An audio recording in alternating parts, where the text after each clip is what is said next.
Hello, everyone, and a belated happy Deepavali to our Hindu friends. This live stream is brought to you by New Narrative, a movement for democracy in Southeast Asia.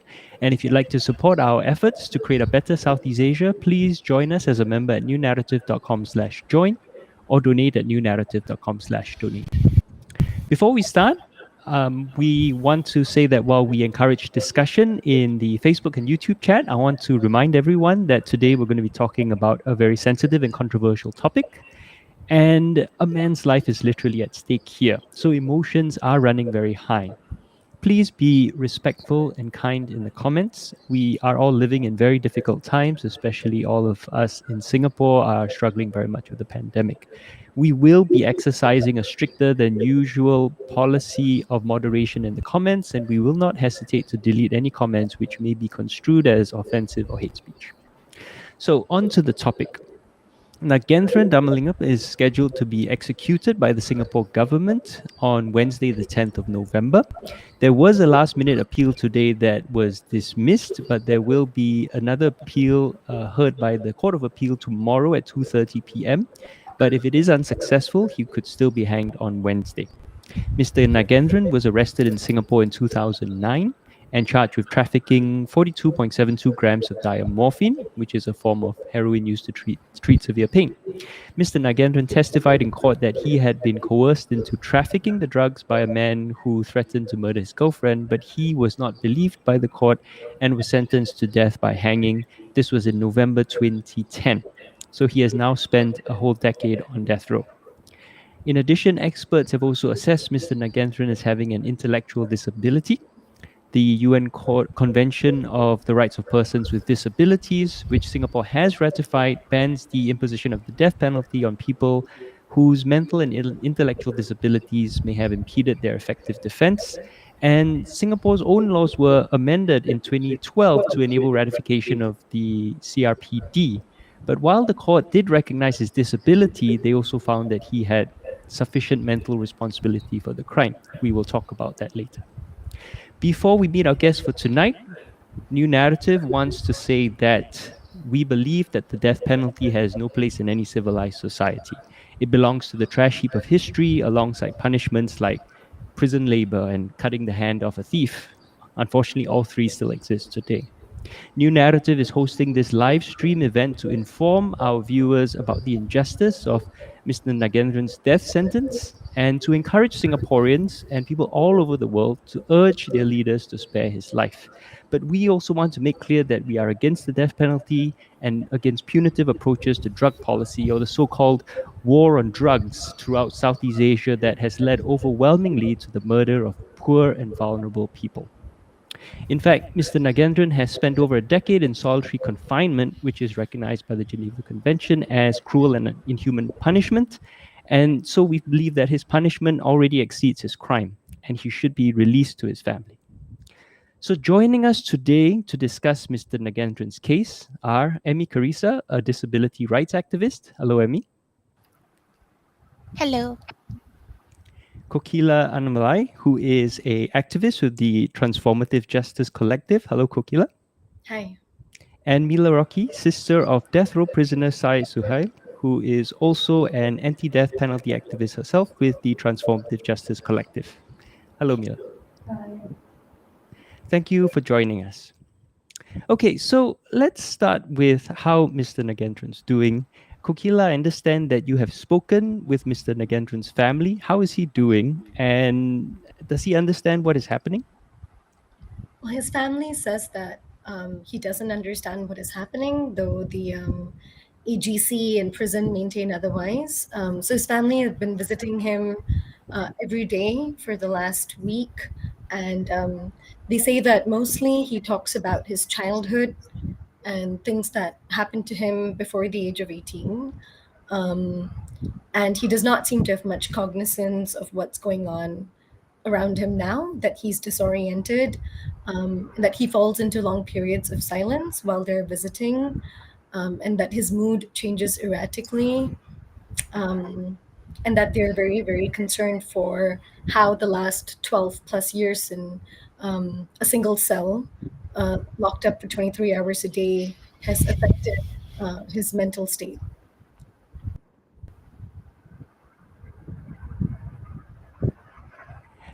Sorry, I was muted. And I understand that his family is now here in Singapore. Some of them have come all the way here in spite of all the issues with COVID. They've come all the way here to see him.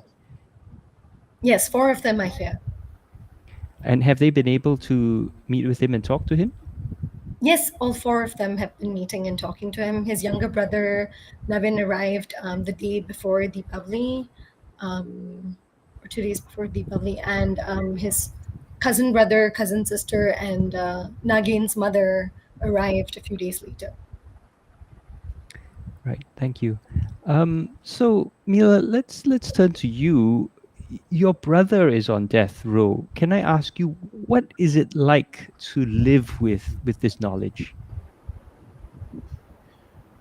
He's been in since 2011, and we've just been waiting and waiting for updates. And it's just a waiting game actually, because we don't really know um, when the date's gonna be, and with all the cases that's going on, whether it will actually still proceed, or whether it will actually be salvaged, and it's hard because you see him change over the years.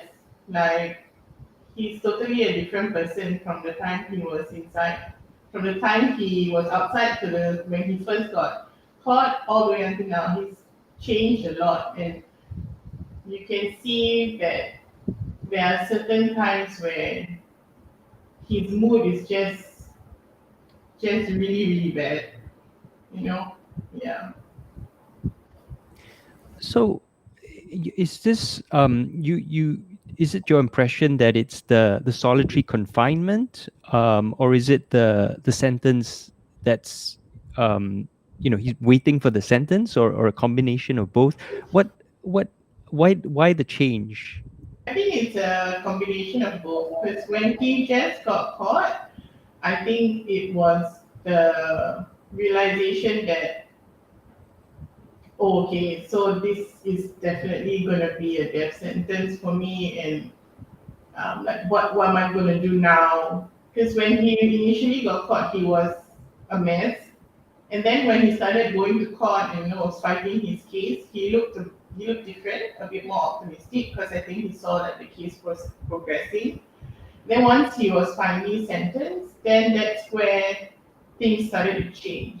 And then not only um, is he alone in a cell, but then due to his stress, he started, he couldn't handle it. So I guess he did some stuff, and then they locked him in a different cell, which is the one where there's no opening, he can't talk to anybody, he can't say anybody. So that added on to the stress that he had. So it was quite a bit of fluctuation in his mood. So one day I visit him, he can be his normal self, and then the next day I see him, he's like totally blank. Right.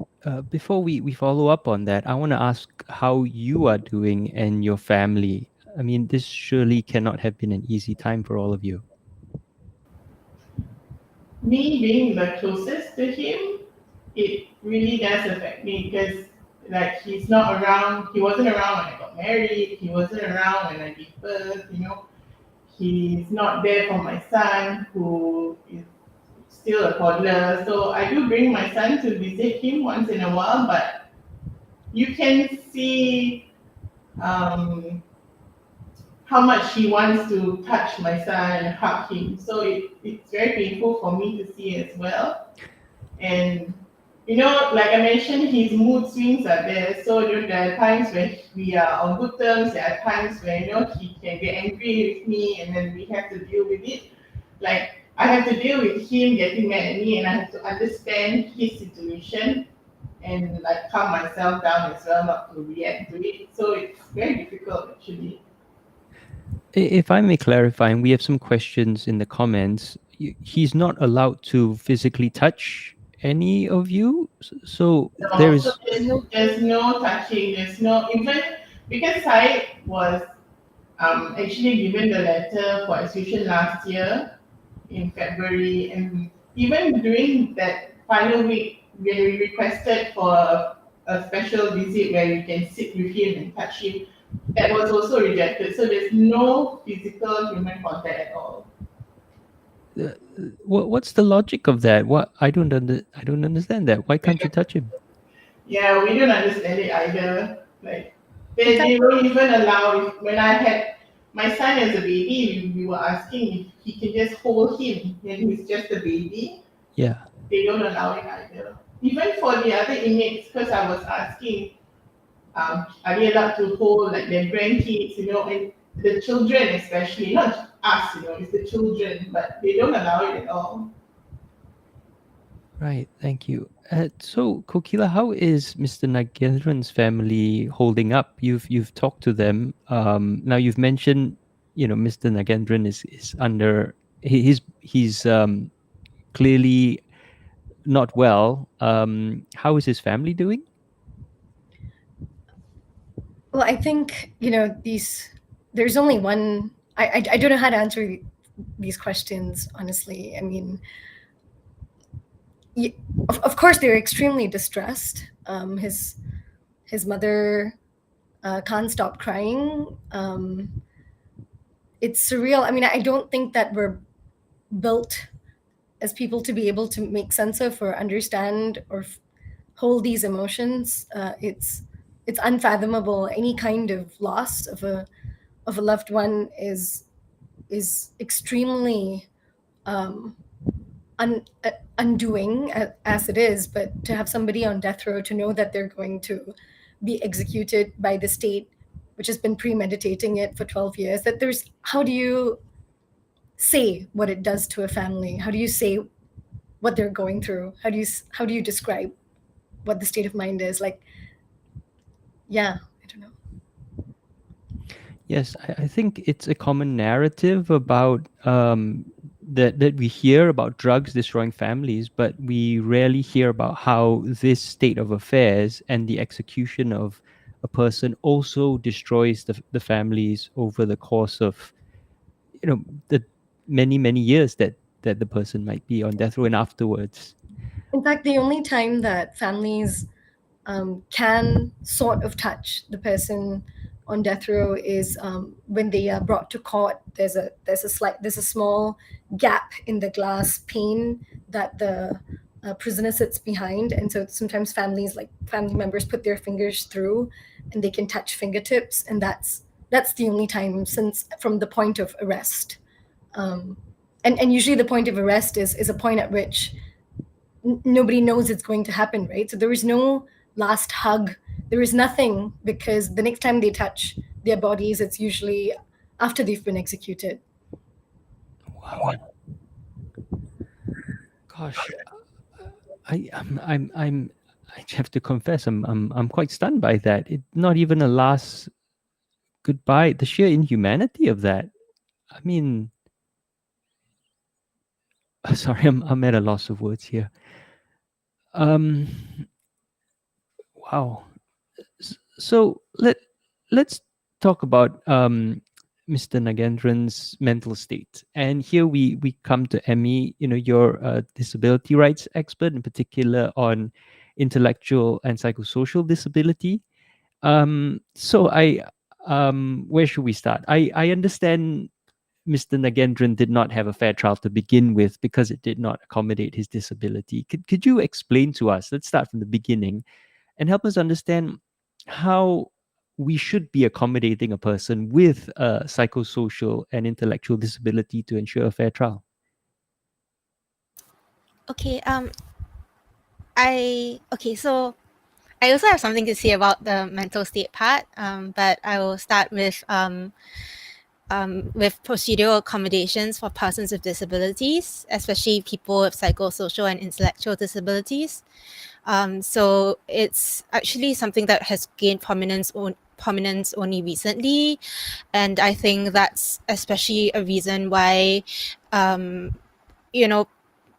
people should be educated about this, and Nagendran's execution must be stopped because, for instance, even Singapore has acknowledged that there must be procedural accommodations for persons with disabilities. It introduced the Appropriate Adult Scheme in 2015. Nagendran was arrested in 2009, and yet the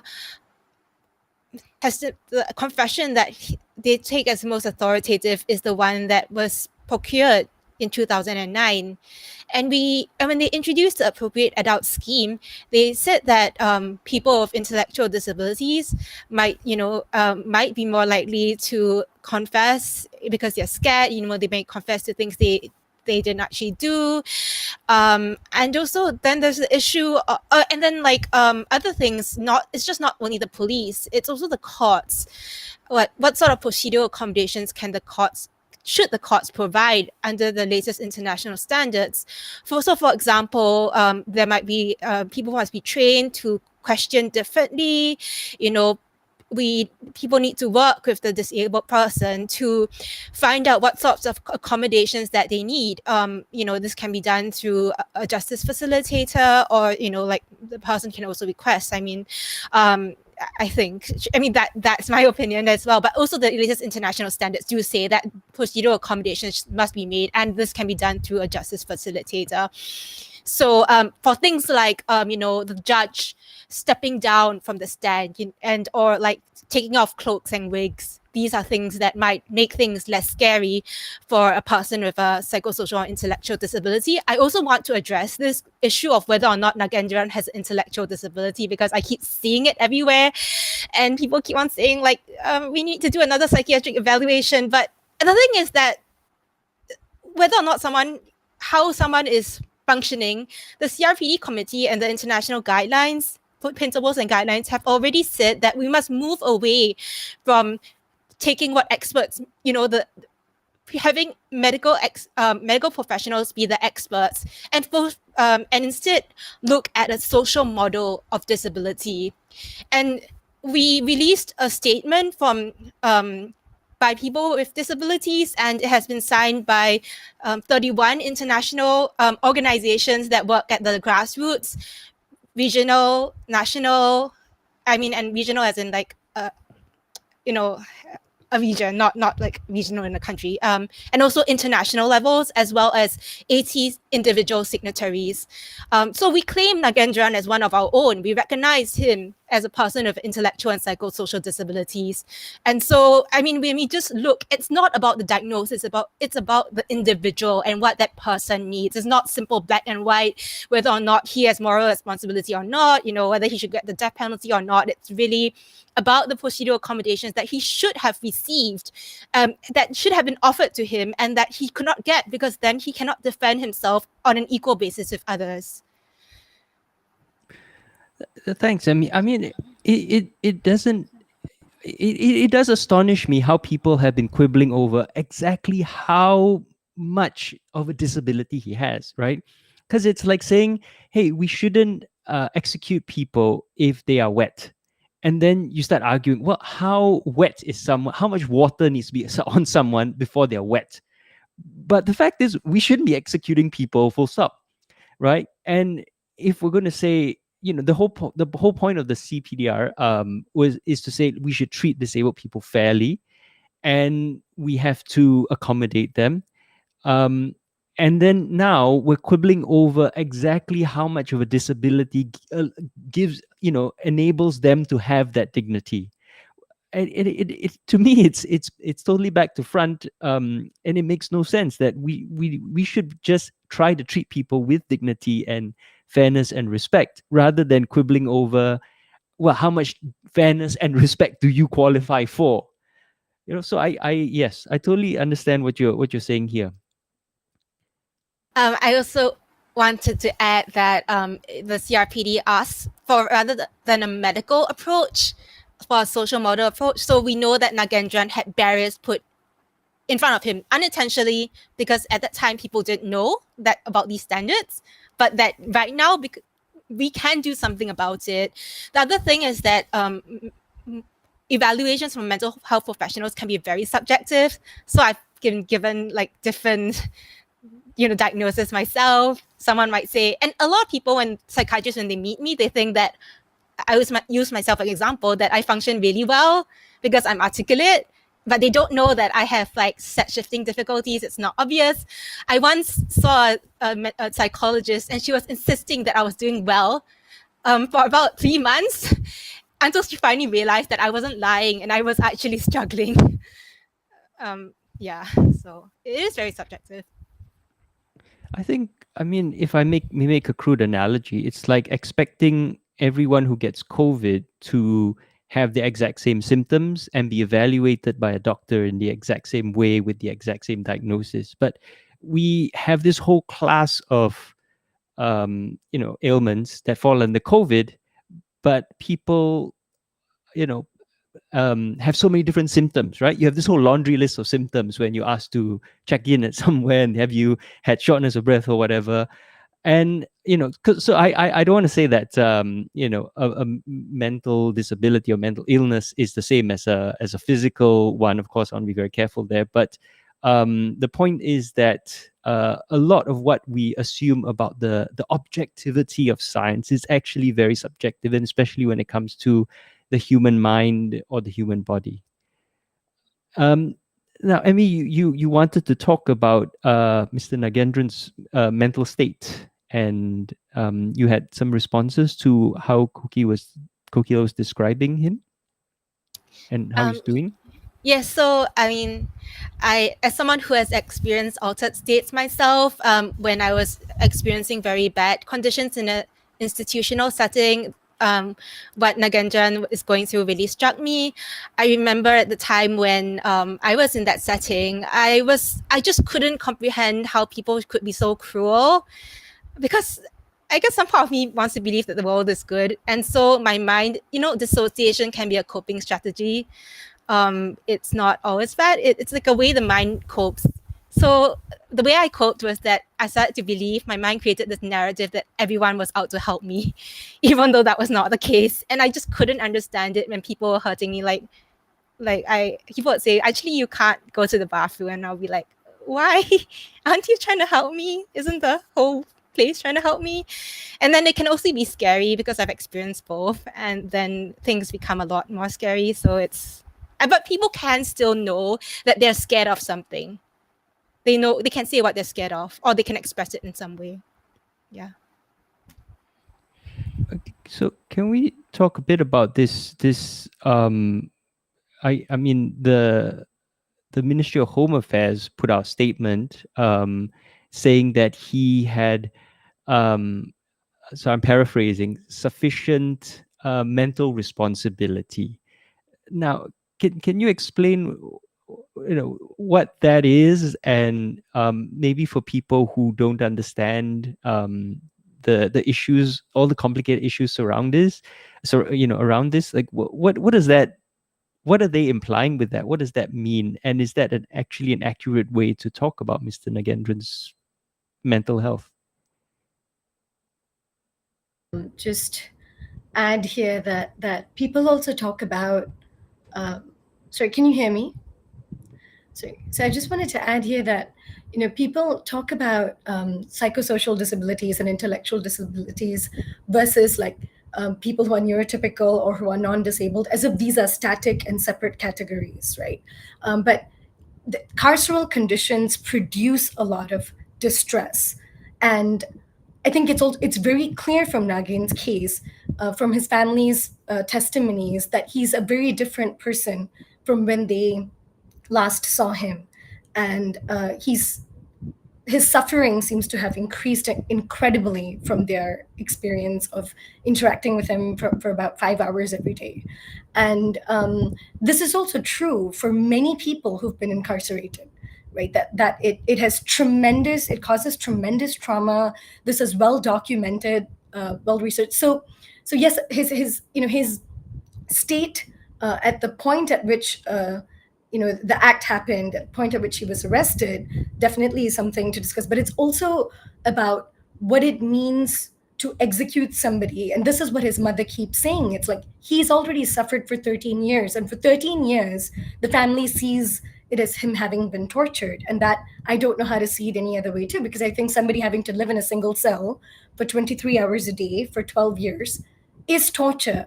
And then to execute him. And when I interview people who've been incarcerated, many of them talk about how they see other prisoners, in their day room time and all that, who clearly seem to be in altered states of consciousness, right? Who are talking to themselves, or who are making sounds that are non-normative, and who are acting in ways that clearly communicate extreme internal distress, that has no outlet, that has no care and support and services provided for it. So I think this is an important element in the discussion, I think, too, is how prison itself is a form of torture and produces extreme mental distress and can be disabling and can produce those psychosocial and other forms of disabilities that people experience. And I think the question of, and also people talk about a lot of these things, like you've pointed out, in binaries, right? Like exactly what degree of responsibility, exactly what degree of disability does somebody have, and also, I want to point out how all these things are interconnected. In that, we know that Nagin was in a lot of debt, that he was 21 years old, so barely an adult, and in many jurisdictions still a child. That he had lived a life of deprivation and struggle. He's been working part-time manual labor since he was in secondary school to support his family. So what do all, and there's also been testimonies, of course, that he was coerced, that he was assaulted, and that his girlfriend's life was threatened, though the court has refused to accept these testimonies from him. So what do all of those things say about mental responsibility too? Like what do they say about, can someone who is experiencing so much desperation make judgments and decisions in the way that someone who was not experiencing deprivation make them?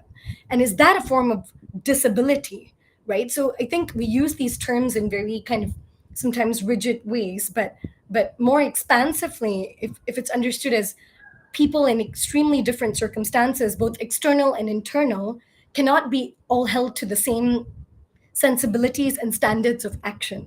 I think that to me is an important lens through which to understand Nagian's experiences too.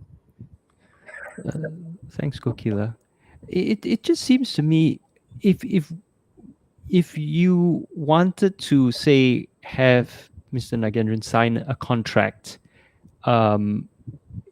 it might not be enforceable because of his, intellectual disability. And you said that his testimony was not accepted in court, and I have to wonder if that was also because he, certain things he said were not seen as plausible. But if you assume that they're not plausible, for example, because or his disability contributed to that, but then you dismiss that when it comes to the crime itself, isn't that a double standard?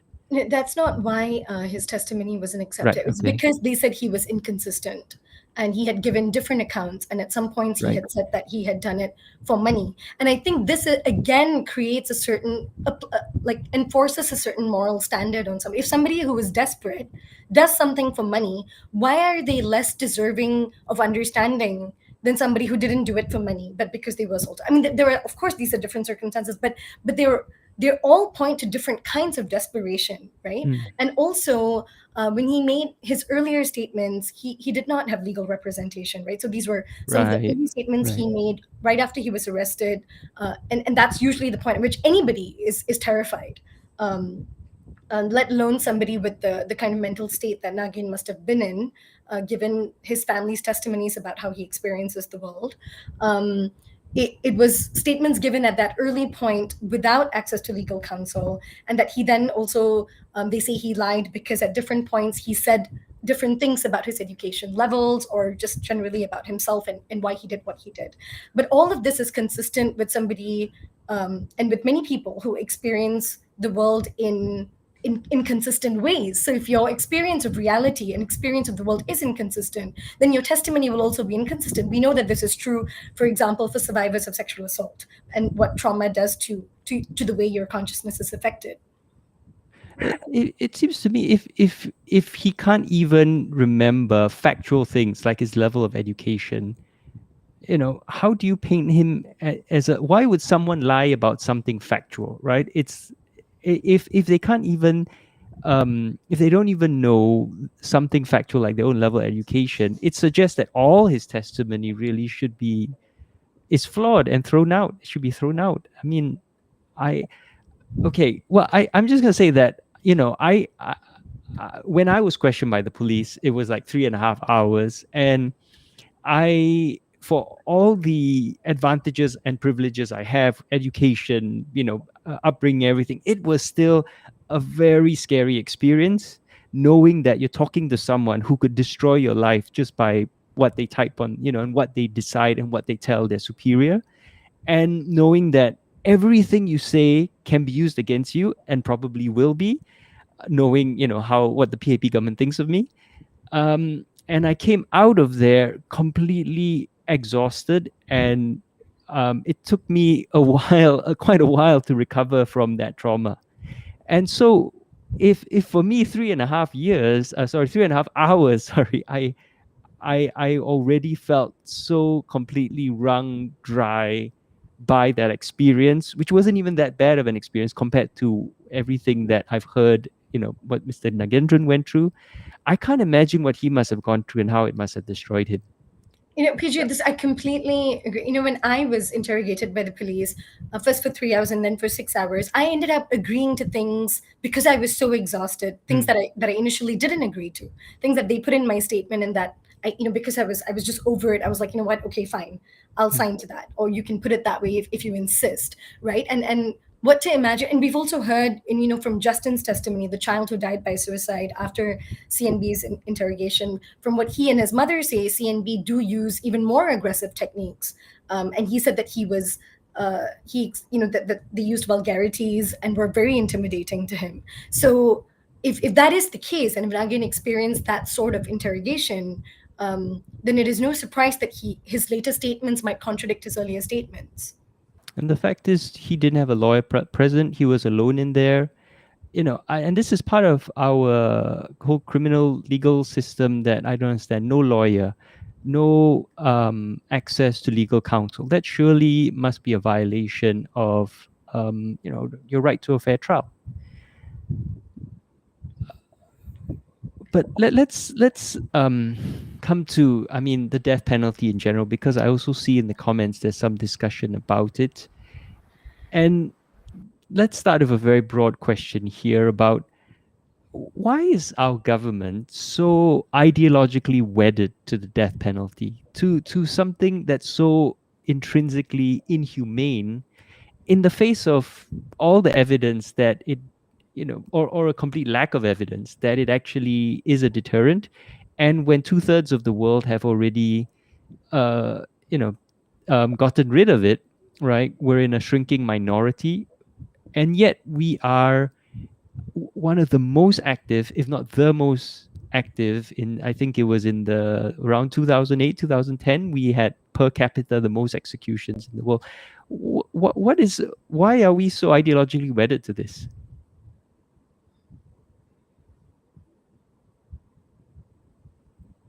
Sorry, PG, who's that question directed to? It's open question. I find that a really difficult question to answer, because I also think it's important to separate we from the state. We are not ideologically wedded to it. The people are not. I'm sure there are segments of the population who are, but many people are not, and I think we need to hold on to that. Many people also only believe in and support the death penalty when they have poor information about it. I think that's also really important, given how much the state controls the narrative around drugs here, how completely free of evidence drug education in schools is, how we're just not at all keeping up with the science, the research, the evidence on any of how to understand drugs as in terms of both the trade as well as its different drugs effects on human consciousness and all of those things, right? So I think we do have to separate what the state is wedded to and why people either buy into or don't to some of these narratives. Okay, so sorry, was someone going to say something? No, okay. So in this case, right, um, the PAP government says that the death penalty deters drug smuggling or drug abuse, and the problem is that it's anything that involves the death penalty cannot be proven one way or another, because you cannot run an experiment where you bring someone back to life, don't have the death penalty, and then see how they behave, right? So this, for me, any assertion that the evidence says X, Y, Z, I'm very skeptical. It's simply impossible to prove. But what I guess, wondering about is, why is it specifically drug trafficking that we treat so harshly and not other things of a similar class, like alcohol addiction, alcohol abuse, gambling addiction? Actually, we encourage gambling in Singapore because we have casinos, which are far more prevalent and actually far worse in their social impact. Is there any sort of reason why it's drug smuggling, which is treated, and drug abuse and the misuse of drugs, which is treated wildly out of proportion to its actual impact compared to these other things?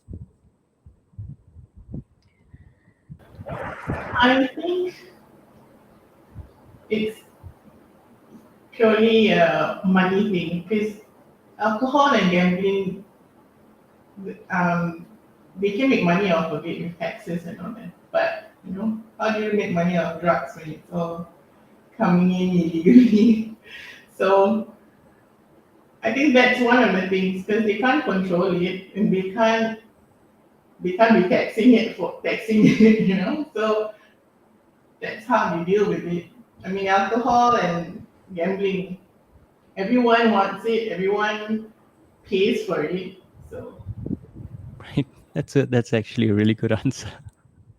And it makes total sense given the publicly stated ideology of the PAP. So another question then for the two of you anti-death penalty activists: why is it we don't see the people behind the drug mules? It's the headlines are always about these poor vulnerable people who are exploited as drug mules and end up hanging. And as I've been saying all day, the worst, the biggest supporter of the production and smuggling of drugs is the PAP government, because through its support and sponsorship of the Myanmar junta and their production in the Golden Triangle. So we have a situation here where it's very clear that it's the poor and vulnerable who are being exploited, but we don't even have, for example, when you catch a drug mule, surely you're going to ask him, hey, who are you going to deliver these drugs to? Don't they answer that? And then don't you then go and catch that person? And why isn't that person? Why do we never hear about that person being caught and prosecuted? Or do the police simply not ask the drug mules, who are you going to deliver the drugs to? I don't think it matters to them who they sell it to. They just want to catch the people who are selling it, and then they will try and find out who they get it from, the one above them. But these mules are not going to tell because when they go into this, they most probably would have already cut a deal like, okay, if you get caught, this is what's going to happen. So they they do it to earn that extra income, and then they're given this security that if anything happens, we will take care of your family, which never really happens. Like once they hear me, so so I don't think they care who you sell it to because they're not interested in catching who they sell it to. They're interested in catching who they're buying from. Wait, so the drug mules actually purchase the drugs, or it's a sort of consignment sort of arrangement? My assumption was they were a courier to someone. Yeah, they don't purchase it. They're just a courier. That's true. But I mean, if they get the job done, then of course they get money, right? So But They don't who put up pays with them? Is sorry, I'm just trying to understand the process here. So someone gives them the drugs to bring into Singapore, and then in Singapore, what do they do with the drugs? So then they're told who to send the drugs to. So they're just the courier. Okay, Yeah. so So from my Like yeah, Mila, go ahead. it's just like how the recent Lalamu thing is. You just get someone to send it for you.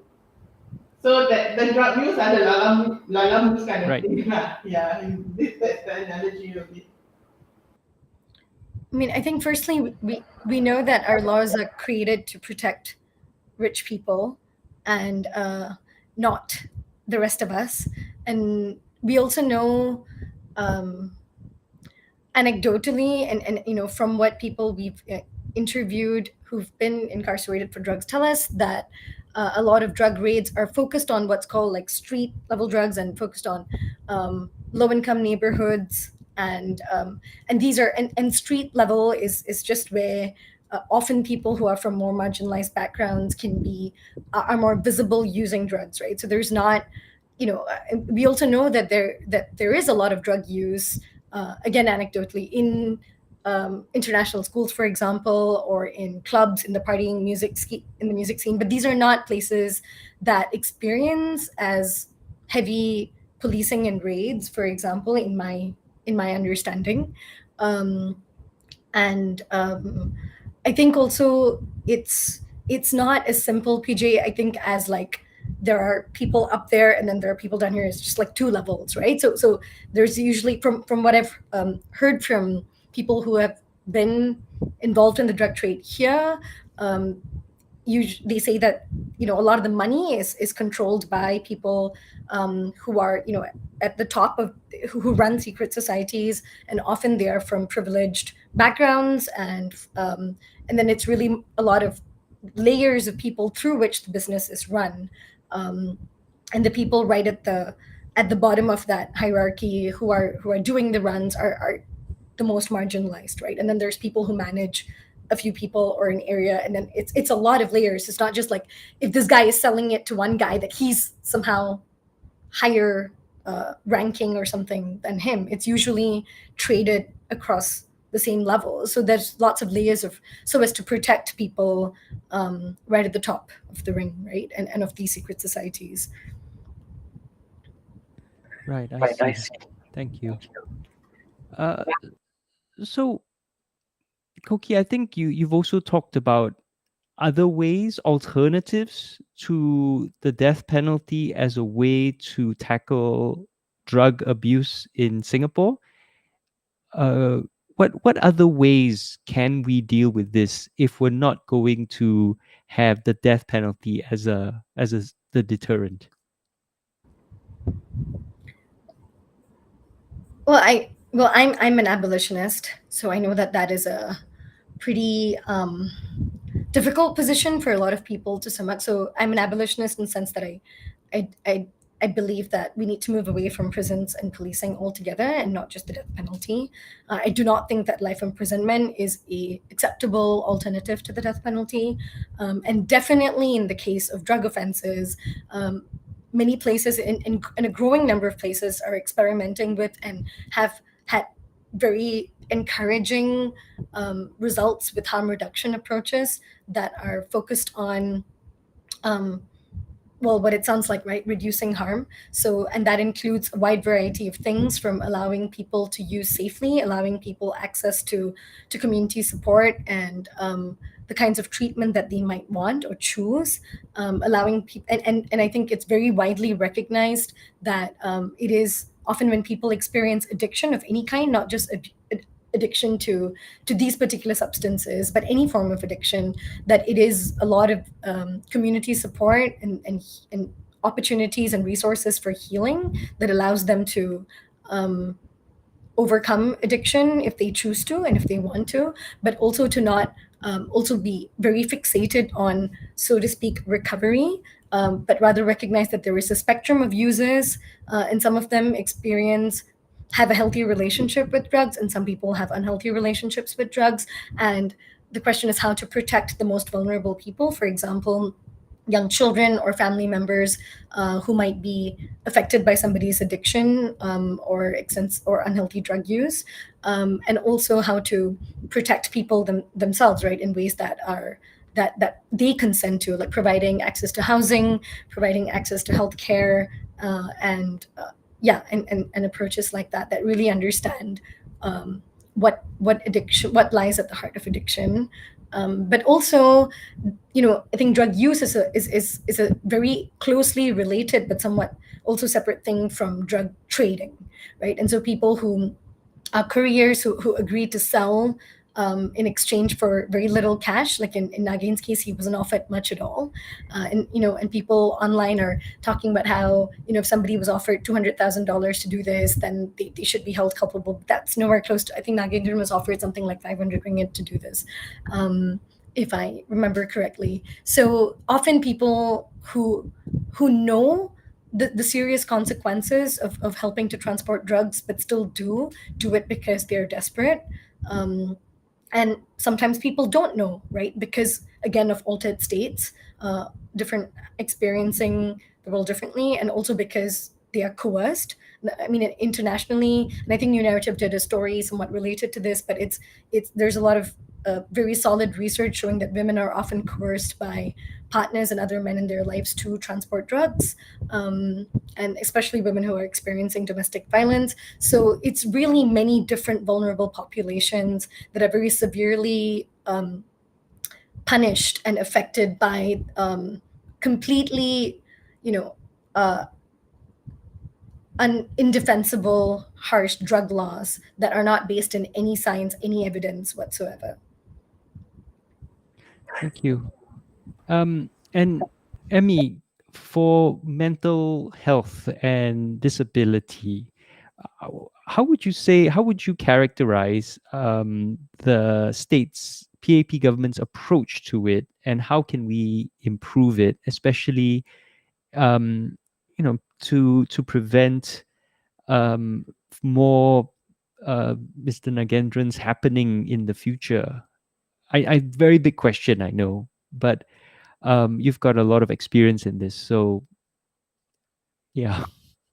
Well, I mean, so one thing that is also an issue is that has been of people with psychosocial disabilities has been arguing is that people should not be put in psychiatric institutions as an alternative to prison, because they can also be really harmful places.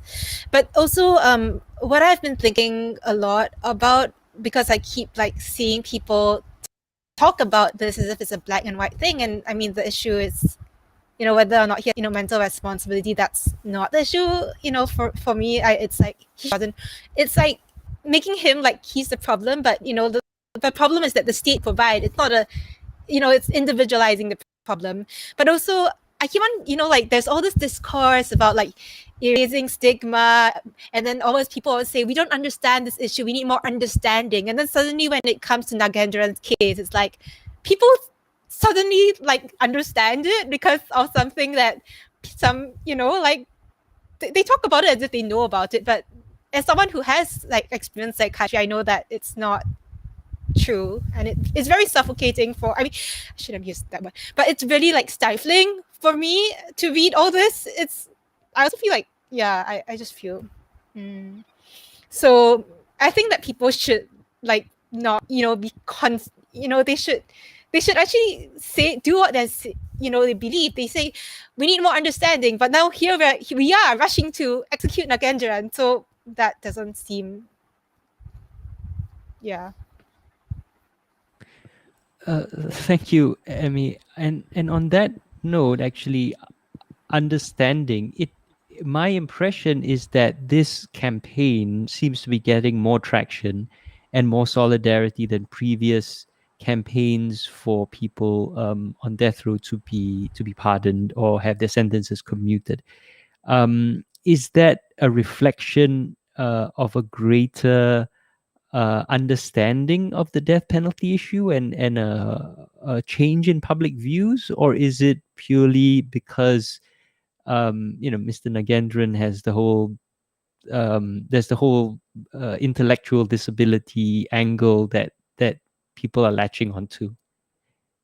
Question for any of you: what's your sense of the future of the anti-death penalty campaign? I guess in Singapore is where I'm what I'm asking. Is this a one-off, or are we actually seeing change? Maybe I can speak a bit to that. So in Nagendran's case, one of the CRPD community has explicitly said in various concluding observations countries that the death penalty should not be used on people with psychosocial and intellectual disabilities because that's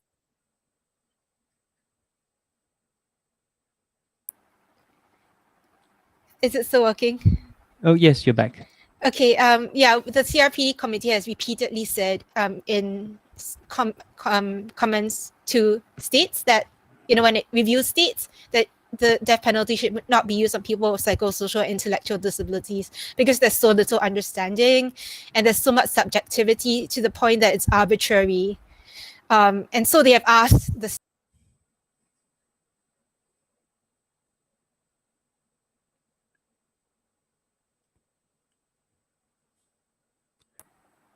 Okay, we might have lost Emmy there. I'm back. Oh, you're back. Okay, great. Oh yeah. So to halt all use of the death penalty, but because we know this, I mean, it's not just that it's arbitrary for people with disabilities. I mean, disability studies talks about how the world of disabled people have much to teach the world about better ways of living.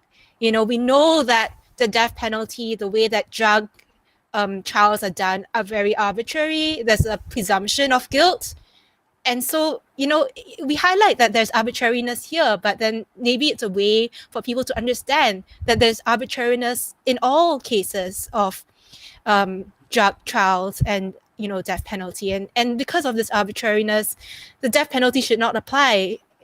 It's a final sentence, and things should be proven beyond a reasonable doubt. Okay, firstly, I should say that I do think that executions, no one should be executed, but even if someone doesn't believe that all executions should be stopped, I hope that people can at least understand this. Yeah. I think you've got a very powerful point there as well about the broader structures that govern our society, and that there's an expectation that we live in a world where everything can somehow be accurately and objectively measured. And part of that, of course, is the problems with neoliberal capitalism, which is obsessed with measuring outcomes in order to assign value to them. But it's also, I suppose, we've reached a point in this world where we actually have the pervasiveness of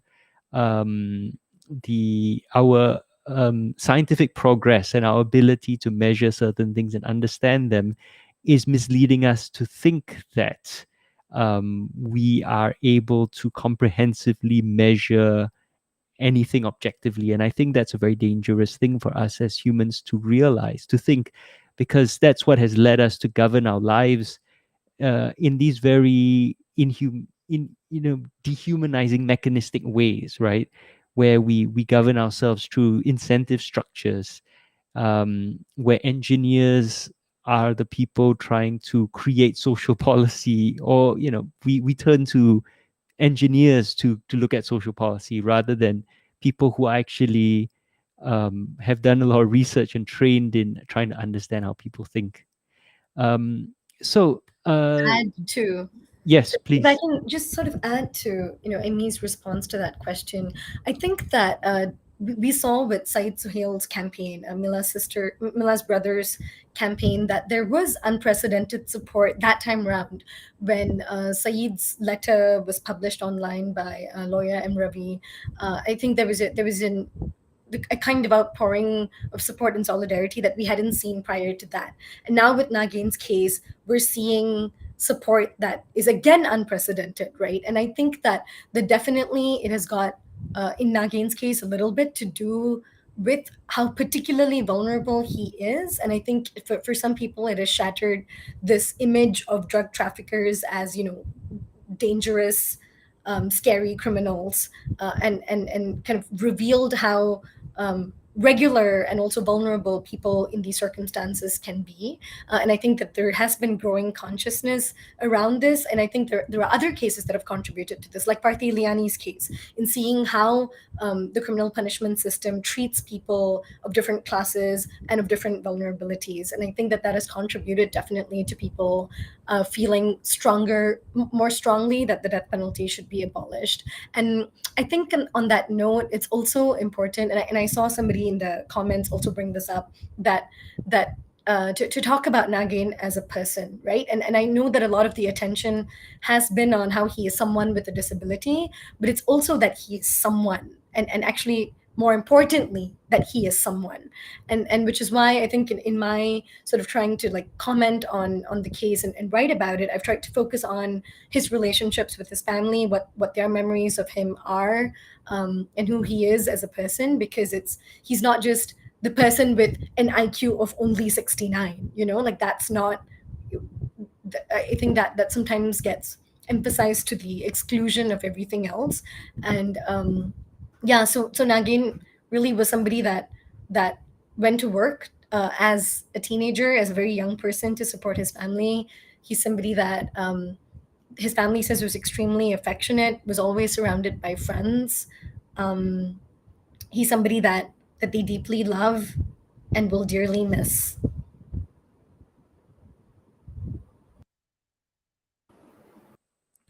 Thank you for that. So as of this afternoon, I haven't checked, about 62,000 people have signed a petition for his pardon. We know that there's a hearing tomorrow. What can people do apart from signing the petition to help save Mr. Nagendran? So we've also just submitted a letter this morning that Mila delivered to President Halima Yaqub with 237 loved ones of people on death row who've signed it. And this is also extremely unprecedented because families of people on death row are often extremely reluctant to speak up because of the very harsh public response to people who are convicted for drug trafficking offenses. So we're really encouraged by that too. And also, if people want to speak up on it, there's different things they can do, like writing to their MPs and ministers as usual. And I think there's very little time to do this, but wherever possible to speak up as collectives. We haven't heard from collectives of social workers. You can speak up as collectives of teachers, just collectives of students. It's important to make our voices heard, both as individuals and as part of collectives and communities that care about these issues. And yeah, so I think it's what we can do at this stage is really whatever people have the wherewithal to, right? So it can be putting out statements, writing and speaking up, talking to people around you, getting as many people as possible to sign the statement, because that is while there are many different efforts, that's the one sort of concentrated space that I think is a sort of way that people take the temperature on how many people care about this issue. That's very true. I think we have an idea that a lot of politicians, PAP MPs in Singapore don't listen, but they do, and they are ultimately elected politicians who will respond to public pressure. So I want to echo that thought and urge Singaporeans to remember you do have a lot more power than you think you do. You can write into the president, write into your MP, and get your friends and family together, write in together, form collectives, as Kokila said, and together you are a lot more stronger than you are alone. So please, everyone, if you can, take the time. I think we've posted the link to your MP and to the president. Please just write an email. That's all. You can take 5 minutes to write an email. It might help save a man's life. And please do make your voice heard. So we have the appeal tomorrow, and pending that result, do we think there's any chance that he will be given a second chance here? I mean, from the Court of Appeal tomorrow? I think as death penalty activists,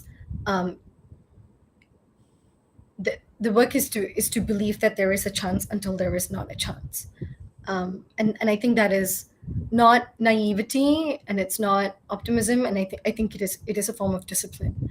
It is a form of discipline to do everything we can till we can, and so people have been granted clemency in Singapore before.